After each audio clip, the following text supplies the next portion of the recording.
ಆತ್ಮೀಯ H-News16 ಅರ್ಥಾತ್ ಸೀತಾರಾಮಕ್ಕೆ ಸ್ವಾಗತ.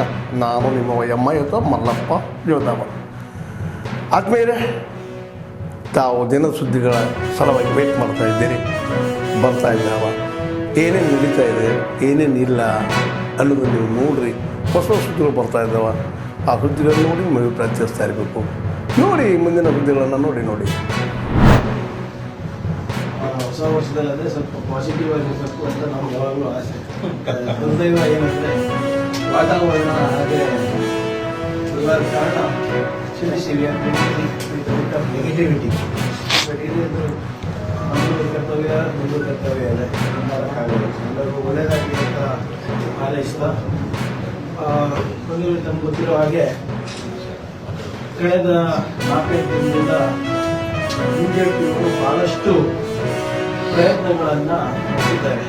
ಹೈಕಮಾಂಡನ್ನು ಮೆಚ್ಚೋಕ್ಕೆ, ನಮ್ಮ ರಾಜೀನಾಮೆ ಕೊಡಿಸಲಿಕ್ಕೆ, ಮತ್ತು ಖರ್ಗೆ ಸಾಹೇಬ್ರ ಹೆಸರನ್ನು ಖರ್ಗೆ ಸಾಹೇಬ್ರ ಹೆಸರಿಗೆ ಒಂದು ಕಪ್ಪು ಚುಕ್ಕೆ ತರಬಹುದಾ ಅಂತ ಒಂದು ಸಂಚನ್ನು ನಡೆಸಿದೆ. ನಾನು ಹೋದ ಬಾರಿ ಕೂಡ ನಾನು ಬಿಜೆಪಿಯವರು ಹೇಳಿದ್ದೆ, ಬಿಜೆಪಿಯವರು ಸ್ವಲ್ಪ ಎಲ್ಲರೂ ಸರಿ ಮಾಡ್ತಾ ಇಲ್ಲ. ವಿಜಯೇಂದ್ರ ಅವರಿರ್ಬೋದು, ನಾರಾಯಣ ಸ್ವಾಮಿ ಚಲವಾದಿ ಅವರಿರ್ಬೋದು, CT ಅವರಿರ್ಬೋದು, ಸ್ವಲ್ಪ ಹೋಮ್ವರ್ಕ್ ಎಲ್ಲ ಕರೆಕ್ಟಾಗಿ ಮಾಡ್ಕೊಂಡು ಬಂದು ಮುಂದೆ ಕೂತಿದ್ದೆ. ಇದು ಪ್ರಶ್ನೆ ಕೇಳೋಕ್ಕೆ ಅನುಕೂಲ ಆಗುತ್ತೆ, ಮತ್ತು ನಾವು ಏನಾದರೂ ಲಾಜಿಕಲಿ ನಾವು ಕೂಡ ಉತ್ತರ ಕೊಡ್ಬೋದಾಗಿದೆ. ಮೊನ್ನೆ ನಾರಾಯಣ ಸ್ವಾಮಿ ಅವರು ವಿರೋಧ ಪಕ್ಷದ ನಾಯಕರು, ಅವರಿಗೆ ಬಹುಶಃ ಸ್ಥಾನ ರಾಜ್ಯದ ಆಗು ಹೋಗುಗಳ ಬಗ್ಗೆ ಅಥವಾ ಸರ್ಕಾರದ ಟೀಕೆ ಟಿಪ್ಪಣಿ ಮಾಡಲಿಕ್ಕೆ ಕೊಟ್ಟಿಲ್ಲ ಅನ್ಸುತ್ತೆ. ಅವರಿಗೆ is become personal leader of opposition. Karnataka ರಾಜ್ಯದ ವಿರೋಧ ಪಕ್ಷದ ನಾಯಕರು ಅಂತ ಅನಿಸ್ತಾ ಇದೆ. ಪ್ರಿಯಾಂಕಕ್ಕೆ ಲೀಡರ್ ಆಫ್ ಅಪೋಸಿಷನ್ ಅಂತ ಅನಿಸ್ತಾ ಇದೆ. ಬಹುಶಃ ಖರ್ಗೆ ಸಾಹೇಬ್ರಿಗೆ ಎಷ್ಟು ಬೈತಾರೆ, ಎಷ್ಟು ನಿಲ್ಲಿಸ್ತಾರೆ, ನನಗೆ ಎಷ್ಟು ಬೈತಾರೆ, ಎಷ್ಟು ನಿಲ್ಲಿಸ್ತಾರೆ, ಅಷ್ಟು ತನಕ ಅವರು LOP ಇರ್ತಾರೆ. ಯಾವಾಗ ಇದು ನಿಂತೋಗ್ಬಿಡುತ್ತೆ ಅವಾಗ ಕಿಚ್ಚು ಬಿಸಾಕ್ತದಂತೂ ಗ್ಯಾರಂಟಿ. ಮೊನ್ನೆ ಅವ್ರು ಹೇಳ್ತಾ ಇದ್ರು, ಕಲಬುರಗಿ ಒಂದು ರಿಪಬ್ಲಿಕ್ ಹಾಕಿದ್ದಾರೆ. ನಾನು ಒಂದು 4-5 ಪ್ರಶ್ನೆ ಅಂತ ಪ್ರಶ್ನೆ ಕೇಳಿದೆ, ಅದಕ್ಕೆ ಉತ್ತರ ಇನ್ನೂ ಕೊಟ್ಟಿಲ್ಲ ಅವರು. ಕಲಬುರಗಿ ರಿಪಬ್ಲಿಕ್ ಯಾವ ರೀತಿ ಅಂತ ನಾನು ಭಾಳ ಸ್ಪಷ್ಟವಾಗಿ ಅಭಿವೃದ್ಧಿ ಇದೆ, ಪ್ರಜಾಪ್ರಭುತ್ವದ ರಿಪಬ್ಲಿಕ್ ಅದೆಲ್ಲ ಕೊಟ್ಟಿದ್ದೆ. ನಾನು ಒಂದು ಕೂಡ ಅವ್ರಿಗೆ ಹೇಳಿದ್ದೆ, ನೀವು ದಯವಿಟ್ಟು ಕಲಬುರಗಿನಲ್ಲಿ ದೇವರಿಗಿನಲ್ಲಿ ಸ್ಯಾಂಡ್ ಮಾಫಿಯಾ ಯಾರು ನಡೆಸಿದ್ರು, IPL ದಂಧೆಯಲ್ಲಿ ಯಾವ ನಿಮ್ಮ ಶಾಸಕರು ಸಿಕ್ಕಾಕೊಂಡಿದ್ರು ಅದ್ರ ಬಗ್ಗೆ ಮಾತನಾಡಿ, CBIನಲ್ಲಿ ರೈತರ ಹೆಸರಲ್ಲಿ ವಂಚನೆ ಮತ್ತು ಚಾರ್ಜ್ಶೀಟ್ಗಳಾಗಿದೆ ಅವರ ತಿಳ್ಕೊಳ್ಳಿ ಅಂತ ಅದ್ರ ಬಗ್ಗೆ ತಿಳ್ಕೊಂಡಿಲ್ಲ. ಮತ್ತು ನಿನ್ನೆ ಒಂದು ಸ್ಪೀಚನ್ನು ಕೂಡ ಅಪ್ಲೋಡ್ ಮಾಡಿದ್ವಿ ನಮ್ಮ ಚಿತ್ತಾಪುರದಲ್ಲಿ. ಸ್ಪೀಚ್ ನಾವು ಭಾಳಷ್ಟು ಮುಖ್ಯವಾಗಿ ಹೇಳಿದ್ವಿ, BJPಯವರು ನಾವು ಮನ್ಸು ಮಾಡಿದ್ರೆ BJPಯವರು ಎಲ್ಲೂ ಮಾಡಿದ್ರು, ಆದರೆ ಅದು ಏನು ಅಸಂಬದ್ಧ ಹಾಕಿದ್ರು. ಈಗ ಮಾಡಿದವರು ಯಾರು? ನಿಮ್ಮ ಒಬ್ಬ ಅಭ್ಯರ್ಥಿ ಯೋಗೇಶ್ ಗೌಡ ಪ್ರಕರಣದಲ್ಲಿ ಈಗಾಗಲೇ ಅವರ ಆಪಾದಿತ ಆಗಿದ್ದಾರೆ. ಈಗ ಇನ್ನಷ್ಟು ದಾಖಲೆಗಳು, ಅಂದರೆ ಕೊಲೆ ಮಾಡೋಕ್ಕೆ ಮುಂಚೆ ಅಧಿಕಾರಿಗಳ ಜೊತೆ ಮಾತಾಡಿರುವಂಥ ದಾಖಲೆಗಳು ಕೂಡ ಬಿಡುಗಡೆ ಆಗಿದೆ. ಈ ಸರ್ಕಾರ ಕೇಳ್ತಾ ಇತ್ತು ನಮ್ಮನ್ನು, ಮೋದಿಯವ್ರ ಬಗ್ಗೆ, ಅಮಿತ್ ಶಾ ಅವ್ರ ಬಗ್ಗೆ ಏನು ದೊಡ್ಡ ಭಾಷಣಗಳನ್ನು ಮಾಡ್ತಾ ಇದ್ರು, ಕೊಲೆಗಾರರು ಹಂಗೆ ಹಿಂಗೆ ಅಂತ.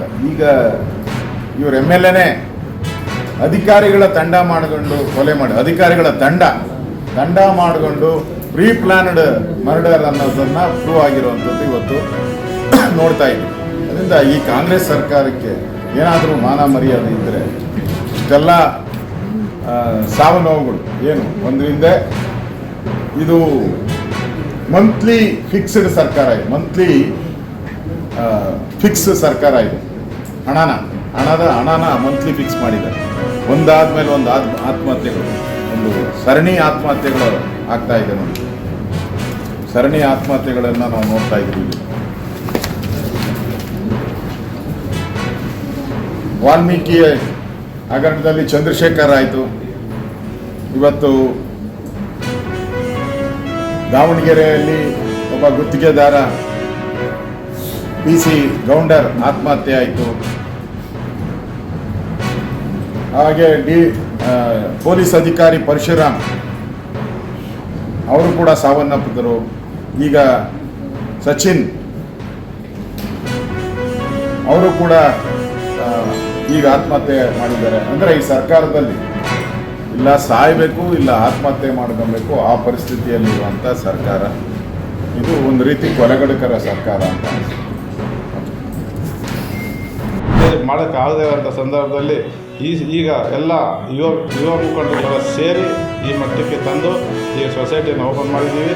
ಈ ಉದ್ಘಾಟನೆಯನ್ನು ಜನವರಿ 5ರಂದು MTV ಶಿವಮೇರು ಕಲ್ಯಾಣ ಮಂಟಪದಲ್ಲಿ KR ಮೇಲೆ ಅದ್ದೂರಿಯಾಗಿ ಮಾಡಬೇಕು ಅಂತ ತೀರ್ಮಾನ ಮಾಡಿದ್ವಿ. ಇವೆಲ್ಲ ಬಂದು ಇದನ್ನೆಲ್ಲ ಮಾಡಿಕೊಡ್ತಾರೆ ಅಂತ ನಾವು ಅಂದ್ಕೊಂಡು ಎಲ್ಲರನ್ನೂ ಇದನ್ನು ಅತಿಥಿಗಳಾಗಿ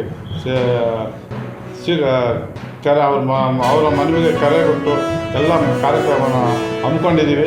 ಈ ಕಾರ್ಯಕ್ರಮಕ್ಕೆ ಅತಿಥಿಗಳು ಹಾಗೂ ನಮ್ಮ ಸಮುದಾಯದ ಅಕ್ಕಪಕ್ಕ ತಾಲೂಕಿನ ಎಲ್ಲ ನಮ್ಮ ಸಮುದಾಯದ ಬಾಂಧವರು, ನಮ್ಮ ಮುಖಂಡರುಗಳು ಎಲ್ಲ ಬಂದು ಯಶಸ್ವಿ ಮಾಡಿಕೊಡ್ಬೇಕು. ಈ ಸೊಸೈಟಿಯ ಮೂಲ ಉದ್ದೇಶ ಏನಪ್ಪ ಅಂದರೆ ನಮ್ಮ ಸಮುದಾಯದಲ್ಲಿ ತುಂಬ ಬಡತನ ರೇಖೆಯಿಂದ ಕೆಳಗಿರೋಂಥವ್ರಿಗೆ ಸಣ್ಣ ಸಾಲಗಳನ್ನು ಕೊಟ್ಟು ಅವ್ರನ್ನ ಮೇಲೆತ್ತುವಂಥ ಕೆಲಸ ಮಾಡಬೇಕು ಅಂಥೇಳಿ ಈ ಕಾರ್ಯಕ್ರಮ ನಂಬ್ಕೊಂಡಿದ್ದೀವಿ. ಇದು ಎಲ್ಲರೂ ಬಂದು ಯಶಸ್ವಿ ಮಾಡಿಕೊಡ್ಬೇಕಂತ ತಮ್ಮಲ್ಲಿ ಮನವಿ ಮಾಡಿ ಮಾಧ್ಯಮದ ಮುಖಾಂತರ ತಮ್ಮಲ್ಲಿ ಮನವಿ ಮಾಡ್ತಾಯಿದ್ದೀವಿ. ಹೊಸ ವರ್ಷದಲ್ಲಿ ಸ್ವಲ್ಪ ಏನಂದರೆ ವಾತಾವರಣ ಹಾಗೆ ಅಲ್ಲಾದ ಕಾರಣ ನೆಗೆಟಿವಿಟಿ. ಬಟ್ ಇಲ್ಲಿ ನಮ್ಮದು ಕರ್ತವ್ಯ, ನಿಮ್ಮದು ಕರ್ತವ್ಯ ಇದೆ, ಏನು ಮಾಡೋಕ್ಕಾಗಲ್ಲ. ಎಲ್ಲರಿಗೂ ಒಳ್ಳೆಯದಾಗಲಿ ಅಂತ ಹಾರೈಸ್ತಾ ಗೊತ್ತಿರೋ ಹಾಗೆ ಕಳೆದ 4-5 ದಿನದಿಂದ BJPಯವರು ಭಾಳಷ್ಟು ಪ್ರಯತ್ನಗಳನ್ನು ನಡೆಸಿದ್ದಾರೆ. ಹೈಕಮಾಂಡನ್ನು ಹೆಚ್ಚಕ್ಕೆ, ನಮ್ಮ ರಾಜೀನಾಮೆ ಕೊಡಿಸಲಿಕ್ಕೆ, ಮತ್ತು ಖರ್ಗೆ ಸಾಹೇಬ್ರ ಹೆಸರನ್ನು ಬರ್ಬೋದ ಅನ್ನೋ ಒಂದು ಸಂಚಯನ ನಡೆಸಿದ್ದಾರೆ. ನಾನು ಹೋದ ಬಾರಿ ಕೂಡ ನನ್ನ BJPಯವರಿಗೆ ಹೇಳಿದ್ದೆ, BJPಯವರು ಸ್ವಲ್ಪ ಹೋಮ್ವರ್ಕ್ ಸರಿ ಮಾಡ್ತಾ ಇಲ್ಲ. ವಿಜಯೇಂದ್ರ ಅವರು ಇರ್ಬೋದು, ನಾರಾಯಣ ಸ್ವಾಮಿ ಚೆಲುವಾಗಿ ಅವರಿರ್ಬೋದು, CT ರವಿ ಅವರಿರ್ಬೋದು, ಸ್ವಲ್ಪ ಹೋಮ್ವರ್ಕ್ ಎಲ್ಲ ಕರೆಕ್ಟಾಗಿ ಮಾಡ್ಕೊಂಡು ಪ್ರಶ್ನೆ ಕೇಳೋಕ್ಕೆ ಅನುಕೂಲ ಆಗುತ್ತೆ. ಮತ್ತು ನಾವು ಏನಾದರೂ ಲಾಜಿಕಲ್ ನಾವು ಕೂಡ ಉತ್ತರ ಕೊಡ್ಬೋದಾಗಿದೆ. ಮೊನ್ನೆ ನಾರಾಯಣ ಸ್ವಾಮಿ ಅವರು ವಿರೋಧ ಪಕ್ಷದ ನಾಯಕರು, ಅವರಿಗೆ ಬಹುಶಃ ಸ್ಥಾನ ರಾಜ್ಯದ ಆಗು ಹೋಗುವ ಬಗ್ಗೆ ಅಥವಾ ಸರ್ಕಾರದ ಟೀಕೆ ಟಿಪ್ಪಣಿ ಮಾಡಬೇಕು. ಅವರಿಗೆ ನಮ್ಮ personal leader of opposition, Karnataka ರಾಜ್ಯದ ವಿರೋಧ ಪಕ್ಷದ ನಾಯಕರು ಅಂತ ಅನಿಸ್ತಾ ಇಲ್ಲ, ಪ್ರಿಯಾಂಕ್ ಖರ್ಗೆಯ ಲೀಡರ್ ಆಫ್ ಅಪೋಸಿಷನ್ ಅಂತ ಅನಿಸ್ತಾ ಇದೆ. ಬಹುಶಃ ಖರ್ಗೆ ಸಾಹೇಬ್ರಿಗೆ ಎಷ್ಟು ಬೈತಾರೆ, ಎಷ್ಟು ನಿಂದಿಸ್ತಾರೆ, ನನಗೆ ಎಷ್ಟು ಬೈತಾರೆ, ಎಷ್ಟು ನಿಂದಿಸ್ತಾರೆ, ಅಷ್ಟು ತನಕ ಅವರು LOP ಇದ್ದಾರೆ. ಯಾವಾಗ ಇದು ನಿಂತೋಗ್ಬಿಡುತ್ತೆ ಅವಾಗ ಕಿತ್ತು ಬಿಸಾಡ್ತಾರೆ. ಮೊನ್ನೆ ಅವ್ರು ಹೇಳ್ತಾ ಇದ್ರು ಕಲಬುರಗಿ ಒಂದು ರಿಪಬ್ಲಿಕ್ ಹಾಕಿದ್ದಾರೆ. ನಾನು ಒಂದು 4-5 ಪ್ರಶ್ನೆ, ಸರಳವಾದಂಥ ಪ್ರಶ್ನೆ ಕೇಳಿದ್ರೆ ಉತ್ತರ ಇನ್ನೂ ಕೊಟ್ಟಿಲ್ಲ ಅವರು.